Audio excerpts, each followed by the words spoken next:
Simon, thank you for joining us. We're at the one-to-one conference in Cape Town. How's the mood today?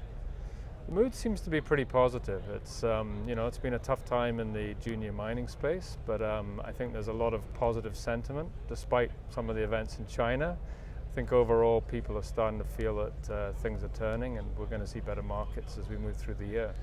And your company, tell us a little bit about it.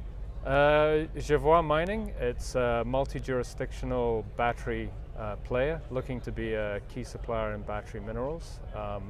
Our core focus day-to-day right now is in Idaho. We have a project which is a half-constructed mine, which has already had $100 million US put into it. We're in the process of finalizing a bankable feasibility to finish that construction and then move into production in late 2021, which will mark us apart from our peers. We'll be, I think, the first cobalt company outside East Africa to bring on meaningful production on the cobalt front. Which is such a critical element at the moment, with the battery elements that are coming through, etc. So hopefully you'll have a good timing.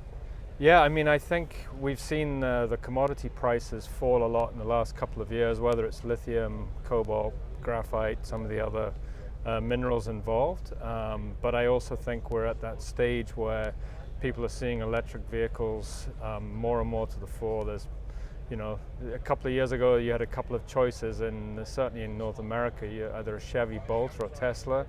Today there's 20, 30 different choices and more coming each day. So I think the momentum is really building in the EV space, which drives a lot of the battery metals. And I think we've been certainly on the cobalt side. I think we've certainly touched our lows, and we're now on the way back up. And you've got another project where you're drilling as well? Yeah, so I mean, Idaho is the most advanced of our projects in terms of, again, we've got a semi-constructed mine and we're close to production on it. But we also have a big exploration play in Uganda.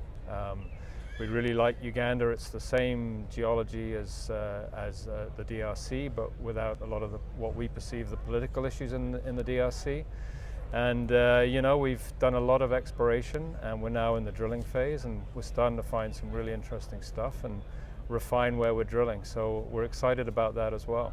And Simon, how has the one-to-one conference been for you? One-to-one's always great. I mean, Cape Town's a beautiful location anyway, so it's not that hard to leave Vancouver on a wet January day and come down here for early February. But I just find it's, from the perspective of these events, it's really well matched in terms of looking for investors and putting it together. So you have really meaningful meetings. And the nice thing about coming to Cape Town is you're not trying to convince people that Africa is a good place to invest, because they're all here because they believe in Africa. So that's a really good angle to it as well. Superb, Simon. Thank you for your time today. Thank you very much.